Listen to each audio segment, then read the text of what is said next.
So here now with some Australian animals from down under is Rick Schwartz from the San Diego Zoo. Come on out, mate. Oh my God. Take that. Oh my God. Go ahead and give it to her. Can I? Oh, hi, Muffin. Mama loves you. How are you guys doing today? Hi. Rick, good to see you. And Good to be here. Can I pat him? This is Spring. Yeah, pet her gently on the neck. Yeah. Spring. Oh my God, Spring my is little about a angel. year old. She's a red kangaroo. So this size, they would just about be Muffin. done with mom. Okay. Or I should say mom would be done with them. Obviously a bit big to fit into mom's pouch. But the boys can get up to 6 feet tall. Nice. So the boys can be very big with a large kangaroo. Just to go with your other spill from the other day, right? Wow. Oh my God, he's holding it. I love him. We'll see if everyone get a shot of the face. Oh my And God. and- He's got the most beautiful markings under his nose. so will the spring kangaroo? Well, we're going to help? keep in the pouch here for the sake of the show, and maybe a little For the later. sake of our do some- safety. May I hold him, You Rick? want, sure, put the milk down on the Okay, table. Brian, you want to give him the milk? And The I'll hold milk, him? I'll take the milk. Okay, You don't this wanna is like hold? us practicing to be parents, Yes, right? yes, this is good rehearsal So for there me. you go, right Oh, there. keep the milk. Right Oh there. boy. Oh, Got it? hi, Muffin. Oh, Mama loves you. Oh. Okay, give him the milk. There's- oh, jeez. Okay. Uh-oh. All right. Spilling more. Oh my God, this is the greatest day of my life. Okay, now you gotta, So one of the lift it up. One of the myths about here. Oh, you're okay. You're okay. One of the Mama myths loves you. about kangaroos. Okay. Yeah, let me take her back. Let me take her back. Well, we're going to make great parents. Here. Oh no! Oh no! Got it. Oh got no! it. There we go. There we go. Here we go. Okay, all good, all good. Here you go. All right. Fair enough. Okay, we'll Guys, it bring is us. So that was our soft. transition to the next animal. This is a blue-tongued skink. Hi, Skinky. What is a skink? It's just a lizard essentially, but you can see the name blue tongue comes from the blue tongue like that. A lot of times with educational programs with kids, we talk about Slurpees or gobstoppers I changing your love tongue him. color. But in the wild, bright colors usually mean I'm venomous or I'm poisonous. So if someone's trying to eat them, they're going to open up that mouth and show that bright tongue. Now, of course, we do not bring venomous and poisonous animals onto the show, so they are not actually. Well, why? Did he tell you he's not venomous? Yeah, that's what he said. I asked him. Can I give him Yeah. a kiss? Does Brian want to give him a kiss? I don't know if the skink wants a kiss. So. Now, we hear a lot, of course, about wildlife having troubles in the wild and not doing well I think he might have pooped. It happens. Did he just poop? Yeah, he pooped. Ryan, you look a little uncomfortable. I think he pooped on you. You doing okay? Well, there's a little bit of stuff rolling down the back of my hand here. Wait, so what do skinks eat? Okay. Skinks primarily eat bugs and insects. They also eat some vegetation as well. They're one of the few species that actually has done well with the urbanization of their territory. A lot of times we hear about urbanization pushing animals out of their habitat. This species had learned to work and live amongst humans quite well. So they spent a lot of time actually in people's yards or in the urban setting. Again, Ryan with the face, are you okay? Well, I'm just trying to remain calm so the skink remains calm.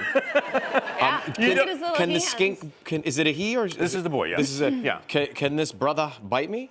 Well, the general rule at the zoo is anything with a mouth can bite you, and they do have a mouth, so potentially yes. That said, He's not looking like he wants to bite you, though. that's it, right, exactly. He's pretty Because relaxed. I'm and he- remain very calm. You're Yes. very calm, you're very centered. Yeah, he and I yes. are on the same playing field Okay. right now. So one of the I cool things about the species too is that you let go. And one of the cool things is they're one of the species that can actually detach their tail if there's a predator No involved. way. No the tail way. will start thrashing around. Movement attracts the predator. That they can escape and hide while the tail keeps moving, and the predator will get that. Did they go back and pick it tail up will- later? No, they let the predator have it as a snack. It's a bonus. They'll grow another one later though. Wow.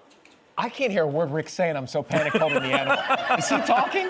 Wait, can we sing the Kookaburra song for the Kookaburra? Okay, so tell us about this. Well, you guys, can you make a trilling noise? You got to do a little louder. You got to do a louder. Ready? Yeah. You're American Idol. You can do this, right? Yes, I'm the host, not the. Come on, ready? 1, 2. It's actually, Hi, Boo. What? And what are we Nope. trying to elicit? well, just to see how silly we can look on live TV. Pretty much is what it boils down to. Hey, Bubby. So I'll go ahead and hold on to the Kookaburra here. But the Kookaburra, they do that call. Maybe. We'll see. We'll do that call in the morning and the evenings at twilight, both sunset and sunrise, to help gather the flock back together.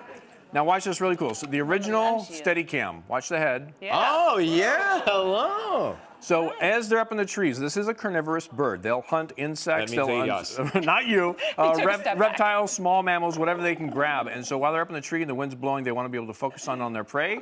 So as the branch moves, the head stays still like that. But they are the largest in the kingfisher family. There's a lot of different birds in the kingfisher family. And we're using the bright colors. They dive straight into the water, grab that fish. This is a non-fishing kingfisher. They eat all the other animals on the ground. Now, different than our birds of prey here in the United States with the claws and talons, They can't tear their prey up, so they end up beating the tar out of it. They basically pick it up and smack it around their beak? with their beak and everything else, soften it up, and then swallow it whole. So the kookaburras sing. They do, yes. That's what I was trying to get you guys to do with the trilling there, is to get that. We'll practice. We'll be right back with more animals when we return.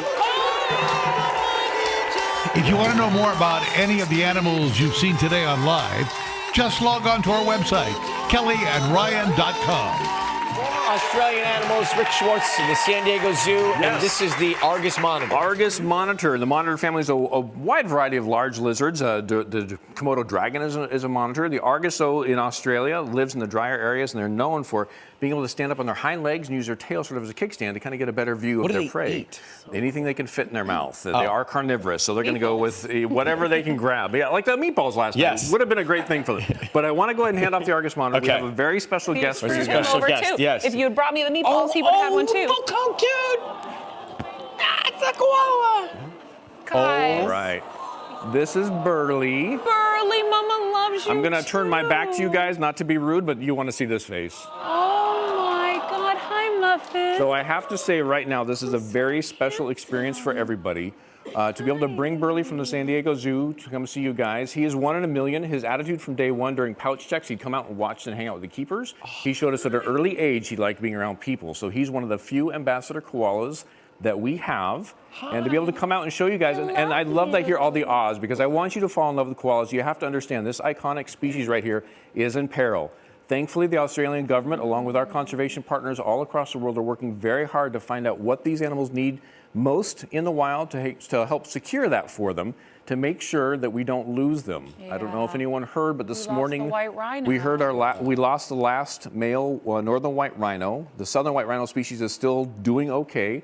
But this is something that we talk a lot about as conservation, making sure that, yes, we want you guys to fall in love with the species, but definitely follow through with helping us and others with conservation any way possible. I've never felt love like I feel now. How can people help? This is real love. Because everybody wants to help. I feel like they just don't know how. Yeah, you know, for us, our organization, endextinction.org, is sort of the landing platform for all the conservation work we do around the world. We have 140 programs around the world. But honestly, if you have a local zoo that does conservation, get involved, support them, do your thing. Zoos work directly with conservation sites around the world. So great to see you. Thank you for the treats today. Thank you, Rick. Appreciate it. Rick Schwartz from the San Diego Zoo. We'll be right back.